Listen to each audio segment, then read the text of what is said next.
Item ಯಾವುದೇ ಇರಲಿ try ಮಾಡಿ ಆಚಿ ಚಿಕನ್ ಮಸಾಲಾ. ರಾಜ್ಯದ ಸಿಎಂ ಆದ ಬಳಿಕ ಡಿಕೆ ಶಿವಕುಮಾರ್ ಅವರು ಮೊಟ್ಟ ಮೊದಲ ಬಾರಿಗೆ ತಮ್ಮ ಸ್ವಕ್ಷೇತ್ರ ಕನಕಪುರ ವಿಧಾನಸಭಾ ಕ್ಷೇತ್ರಕ್ಕೆ ನಿನ್ನೆ ಕಾಲಿಟ್ಟಿದ್ರು. 19 ಕಡೆಗಳಲ್ಲಿ ಬೃಹತ್ ರೋಡ್ ಶೋವನ್ನು ಕೂಡ ನಡೆಸಿದರು. ಡಿಕೆ ಶಿವಕುಮಾರ್ ಹೋದಲ್ಲಿ ಬಂದಲ್ಲಿ ಹೂವಿನ ಮಳೆಯನ್ನು ಸುರಿಸಲಾಯಿತು. ವಿಭಿನ್ನ ರೀತಿಯ ಹಾರದ ಮೂಲಕ ಡಿಕೆ ಶಿವಕುಮಾರ್ ಅವರನ್ನು ಬರಮಾಡಿಕೊಳ್ಳಲಾಯಿತು. ಹಾಗಾದರೆ ನಿನ್ನೆ ತವರು ಕ್ಷೇತ್ರ ಕನಕಪುರದಲ್ಲಿ ಡಿಕೆ ಶಿವಕುಮಾರ್ ಅವರ ಹವಾ ಹೇಗಿತ್ತು? ಡಿಕೆ ಶಿವಕುಮಾರ್ ಅವರು ತಮ್ಮ ಕನಕಪುರ ಕ್ಷೇತ್ರದ ಜನರಿಗೆ ಕೊಟ್ಟಂತಹ ಅಭಯ ಏನು? ಈ ಕುರಿತಂತೆ ಒಂದು ವರದಿ ಇದೆ, ನೋಡ್ಕೊಂಡು ಬರೋಣ. ಸ್ವಕ್ಷೇತ್ರದಲ್ಲಿ ಸಿಎಂ ಡಿಕೆ ಶಿವಕುಮಾರ್ ರೌಂಡ್ಸ್, ಅಭಿಮಾನಿಗಳಿಂದ ಭರ್ಜರಿ ಸ್ವಾಗತ, ಸಂಭ್ರಮ. ಕನಕಪುರ ಕ್ಷೇತ್ರದಲ್ಲಿ ಕೃತಜ್ಞತಾ ಸಮರ್ಪಣಾ ಪ್ರವಾಸ. ಸಿಎಂ ಆದ ಬಳಿಕ ಮೊದಲ ಬಾರಿಗೆ ಡಿಕೆ ಶಿವಕುಮಾರ್ ಸ್ವಕ್ಷೇತ್ರ ಕನಕಪುರದ ಗ್ರಾಮಗಳಲ್ಲಿ ಕೈಗೊಂಡ ಕೃತಜ್ಞತಾ ಸಮರ್ಪಣಾ ಪ್ರವಾಸದ ಮೂಲಕ ಕಾರ್ಯಕರ್ತರು ಹಾಗೂ ಅಭಿಮಾನಿಗಳಿಗೆ ಕೃತಜ್ಞತೆ ಸಲ್ಲಿಸಿದರು.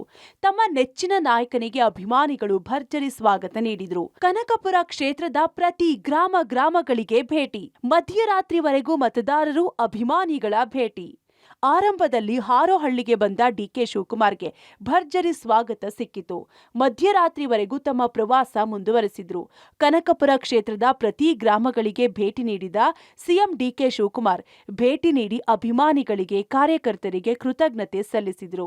ಅದೇ ರೀತಿ ಅಭಿಮಾನಿಗಳು ಭರ್ಜರಿ ಸ್ವಾಗತ ನೀಡಿದ್ರು. ಕನಕಪುರ ತಾಲೂಕಿನ ಕೋಡಿಹಳ್ಳಿ, ಹೂಕುಂದ, ಮುಳ್ಳಹಳ್ಳಿ, ನಲ್ಲಹಳ್ಳಿ, ದೊಡ್ಡಾಲಹಳ್ಳಿ, ಸಾತನೂರು, ಕಬ್ಬಾಳು, ಕುರುಬರಹಳ್ಳಿ ಗೇಟ್, ಸೋಮಾಧ್ಯಪ್ಪನಹಳ್ಳಿ, ಹಳ್ಳಿಮಾರನಹಳ್ಳಿಗಳಲ್ಲಿ ಸಾಗಿದ ಸಿಎಂ ಡಿಕೆ ಶಿವಕುಮಾರ್ ರೋಡ್ ಶೋಗೆ ಅಭಿಮಾನಿಗಳಿಂದ ಭರ್ಜರಿ ಸ್ವಾಗತ ಸಿಕ್ತು.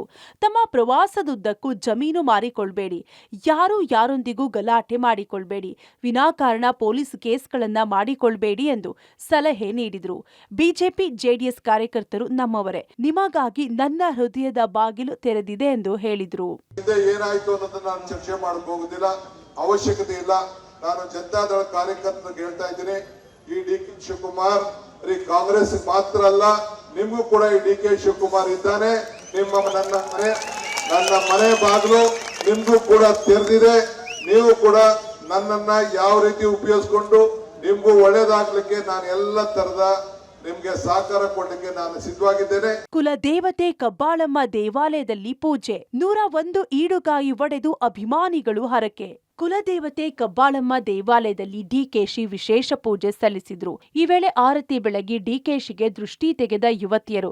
ಬಳಿಕ ಅಭಿಮಾನಿಗಳು ಕಬ್ಬಾಳಮ್ಮ ದೇವಾಲಯದಲ್ಲಿ 101 ಈಡುಗಾಯಿ ಒಡೆದ ಅಭಿಮಾನಿಗಳು ಹರಕೆ ತೀರಿಸಿದ್ರು. 2028ಕ್ಕೆ ಮತ್ತೆ ಸಿಎಂ ಆಗುವ ಇಂಗಿತ, ನನ್ನ ಮೇಲೆ ಆಶೀರ್ವಾದ ಇರಲಿ ಎಂದ ಡಿಕೆ.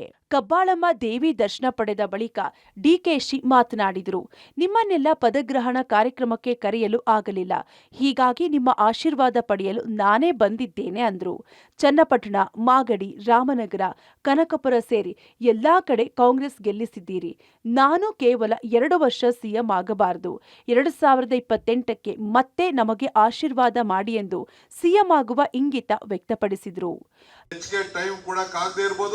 ಇಡೀ ರಾಜ್ಯನ ನಾನು ಸುತ್ತಬೇಕಾಗಿದೆ. ಮತ್ತೆ 2028ಕ್ಕೆ ಬರ್ಬೇಕು ತಾನೆ, 2028ಕ್ಕೆ ಬರ್ಬೇಕಾಗ್ತಾನೆ. ಬರೀ 2 ವರ್ಷದ ಮುಖ್ಯಮಂತ್ರಿ ನೀವು ನೋಡ್ಬೇಕಾ? 2028ಕ್ಕೆ ಬರ್ಬೇಕಾದ್ರೆ ನನಗೆ ಬಿಡು ಮಾಡಿಕೊಡ್ಬೇಕು. ನಿಮ್ ಕೆಲಸ ಕಾರ್ಯಗಳನ್ನ ನೋಡ್ತೇನೆ. ವಿಧಾನ ಕುಣಿಸಿರೋರು, ಅಧಿಕಾರ ಕೊಡಿಸಿರೋರು ನೀವು. ನಿಮ್ಗೆ ಒಳ್ಳೇದಾಗ್ಬೇಕು, ನಿಮ್ಮ ಆಶೀರ್ವಾದ ಸದಾ ಇರ್ಲಿ. ನಿಮ್ಮ ಮಗ, ತಾಯಂದಿರು ಎಲ್ಲರೂ ಕೂಡ ನಿಮ್ಗೆಲ್ಲ ಆಶೀರ್ವಾದ ಇರಲಿ. ರಾಮನಗರದಲ್ಲಿ ಕುಮಾರಸ್ವಾಮಿ ಗೆಲ್ಲಿಸಿದ್ರಿ, ಯಾವುದಾದ್ರೂ ಸಾಕ್ಷಿ ಗುಡ್ಡೆ ಬಿಟ್ಟಿದ್ದೀರಾ? ನಾನು ತಾಲೂಕಿನ ಎಲ್ಲಾ ಕೆರೆಗಳನ್ನ ತುಂಬಿಸಿದ್ದೇನೆ. ನಿಮ್ಮ ಬದುಕಿಗೆ ಏನು ಬೇಕು ಎಲ್ಲ ಮಾಡಿದ್ದೇವೆ.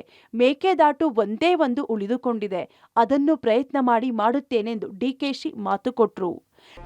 ಸಾವಿರಾರು ಬಸ್ ಮಾಡಿಬಿಟ್ಟಿದ್ರು, ಅದು ಹೆಚ್ಚು ಕಮ್ಮಿ ಆಗ್ಬೋದು ಅಂತ ನಾನು ಅದನ್ನು ಕ್ಯಾನ್ಸಲ್ ಮಾಡಿದೆ. ಸೊ ಅದಕ್ಕೆ ಆ ಒತ್ತಡ ತಡೆಯಬಾರ್ದು ಅಂತೇಳಿ ನಾನೇ ಇಲ್ಲಿಗೆ ತೀರ್ಮಾನ ಮಾಡಿ ಇಲ್ಲಿಗೆ ಬಂದಿದ್ದೀನಿ. ಇನ್ನೂ ಒಂದು ಹೋಬಳಿ ಇದೆ, ಟೌನ್ ಇದೆ, ಕಸಬಾ ಇದೆ. ಈಗಾಗಲೇ 4-5 ಗಂಟೆ ಟೈಮ್ ಆಗಿದೆ. ಇದೇ ಸಾಕ್ಷಿಗುಡ್ಡೆ, ನಾನು ಮಾತಾಡೋಂಥ ಸಾಕ್ಷಿಗುಡ್ಡೆ ಇಲ್ಲಿ ಜನರನ್ನು ಕೇಳಿ ಹೇಳ್ತಾರೆ. ಸುಮಾರು 300ಕ್ಕೂ ಹೆಚ್ಚು ದೇವಾಲಯಗಳನ್ನು ಪ್ರತಿ ಹಳ್ಳಿಯಲ್ಲೂ ಕಟ್ಟಿದ್ದೀವಿ, ಸಹಕಾರ ಕೊಟ್ಟಿದ್ದೀವಿ.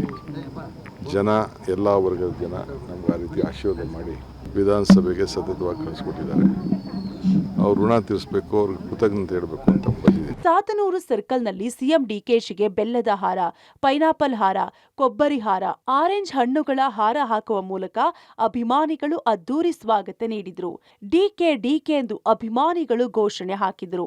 ಮಧ್ಯರಾತ್ರಿ ವೇಳೆಗೆ ಕನಕಪುರ ಟೌನ್ ಚನ್ನಬಸಪ್ಪ ಸರ್ಕಲ್ನಲ್ಲಿ ಕೃತಜ್ಞತಾ ಸಮರ್ಪಣಾ ಪ್ರವಾಸ ಕೊನೆಯಾಯಿತು. ಪ್ರವಾಸದುದ್ದಕ್ಕೂ ಮತ್ತೆ ಸಿಎಂ ಆಗುವ ಆಸೆಯನ್ನ ಡಿಕೆಶಿ ಮತದಾರರ ಮುಂದಿಟ್ರು. ಒಟ್ನಲ್ಲಿ ಸಿಎಂ ಆದ ಬಳಿಕ ಮೊದಲ ಬಾರಿಗೆ ಕ್ಷೇತ್ರಕ್ಕೆ ಭೇಟಿ ನೀಡಿದ ಡಿಕೆ ಇಡೀ ದಿನ ತಮ್ಮ ಸ್ವಕ್ಷೇತ್ರಕ್ಕೆ ಮೀಸಲಿಟ್ರು.